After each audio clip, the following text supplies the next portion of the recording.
Hey everybody, welcome to another Money Reviews. Today we're checking out this fake Safariland right here. This came from Amazon. It's my son's. I need to get the manufacturer. Most likely that actually just popped up on the screen and told you who made it. But this thing is remarkably decent for what it is. So this is a right-handed Safariland. It's made for a Glock 17 with a Surefire X300 X300U light attached to it, and it is RMR cut. So meaning you could run your Glock with an RMR. None of our Airsoft Glocks have RMR, so that doesn't really matter. If I wanted to, I could just cut that off. I don't know. Maybe. Nah, mechanism would get in the way. I could shear it off. But anyway, that's neither here nor there. It does have an RMR cut, so that leaves us the ability to open up to RMRs in the future. That's kind of cool. You do have QLS fork that comes on it. You've got your mid-ride piece here. It's actually kind of nice. I was surprised how decent it was. It's kind of textured. Then you have your fake QLS adapter, the fork, and then the actual adapter piece here. Then you have your leg strap. It looks pretty close to a Safariland one. Even the buckle feels about the same as a real Safariland. So this is apparently a UTX Flex Mojave Streamlined 40mm buckle. Interesting. I gotta see what the Safarilands are. Anyway, and you get an Allen key like you do with all Safariland holsters. I have a real Safariland here. This is a 6354 RDS. I have not reviewed this yet. I need to get off my ass and get this review finished. I've been using it for about 8 months, so it's fraying just a little bit, but it's a nice holster. It's similar to this one. This is not the 6354. I don't remember the model number on this guy, but it's quite similar to this one. This is the same model that you see with a lot of soft units. Anyway, this is for a SIG. This one's for a Glock. This one's a little bigger, as you can see. It is a lefty, though, so it's hard to tell, but it is just a little larger of a holster comparatively, a 6354 versus this guy here. But anyway, on the inside of the real Safariland, you have this nice little felt material here. You do not have that with this. You have this, like, I don't even know what that is. It feels just like fabric in there in place of, like, the felt. So, yeah, they chinsed out there. The real one, you've got this nice leathery felt material to help kind of keep the finish of the gun from getting all scraped up and all fucked up, and also helps with retention. You have the nub here, a little smaller than this nub. That one's more exposed than this one. And we do have this here piece right there. I hate these pieces. I have just not got around taking it off. All my duty holsters have always taken that off. And then you've got a little RMR bail piece. It's like a cover. This one doesn't have that. It just has this little over piece right here. And then it doesn't protect it. This protects the entire lens. So that's another difference between the two. We'll bring this back in a second to show you something. Let's get out of here. We're not talking about that holster. We're talking about this one. The finish of the Cordura is better than expected. It is not terribly different than the Safari. Right out again. As far as where it's put on. And it feels similar. It's a little cheaper, but not by a lot. I can't complain too much about this holster. I was shocked at how decent it felt and how nice it looked.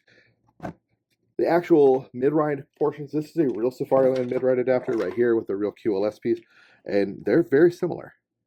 Same rigidity, same material. This one is just like a smooth, this one's rigid. Same shapes. If I saw this and if they had actually added Safariland trademarks, I would not know the difference. They did not do that, which I'm actually kind of glad they didn't. Safariland buckles don't have any logoing back here, where this fake one does, so that's another way of kind of telling the difference between the two. And the strap, the rubberized material, throw stuff around, on the Safariland strap is considerably thicker than this one. Another way to tell the difference between a real one and a fake one, so you can avoid getting scammed. That's another reason I like showing comparisons between the two to help you guys out to know the difference between fake and real. Is this fake going to be good for my son? 100%. He's only using it for BB wars, and that's it. Now the big question here is, will a Glock 17 with a light fit in it? It does. I did that off camera because I don't want YouTube going nuts over this. But it does fit and it does work. Now I will tell you, retrieving the toy from the holster is a little difficult. At first glance, it feels like it wants to jam and get stuck, but you just put a little downward pressure as you're hitting the release and kind of yank it this way, and it comes right out. So, not too bad. Kind of cool. QLS connection, pretty solid. Actually, extremely solid. It's not going anywhere. We have a real QLS here. Right here. It's good to go. Locked in. No issues. Very solid. And then just for confirmation, we have the real Safariland on the QLS, and it locks in. No issues. A little bit of movement there, but not anything to write home about. So, leg strap, I would run it back here. So I would end up taking this apart, running it there.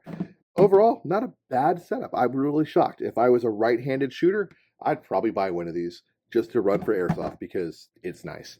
Would I run one of these for duty use?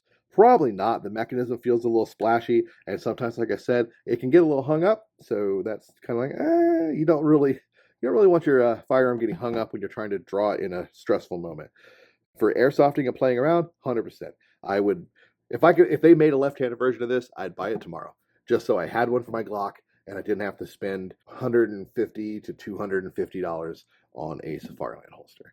Yeah, I know some of you are like, $250. Depends on where you buy it from. This one I got for about $187, which was a great deal, and actually about $40 to $50 less than I saw it in most places. Overall, I think it is a decent buy. I think for Airsoft, I would not necessarily recommend this for real use. Would it work? Maybe. I don't have a real Glock 17 to test it, which I did. Unfortunately, just don't have that data point for you guys. Some of you out there might already have that data point. If you do, let me know in the description. The comments, hit me up. Say, hey man, yeah, I use it all the time for my real Glock and it's fantastic.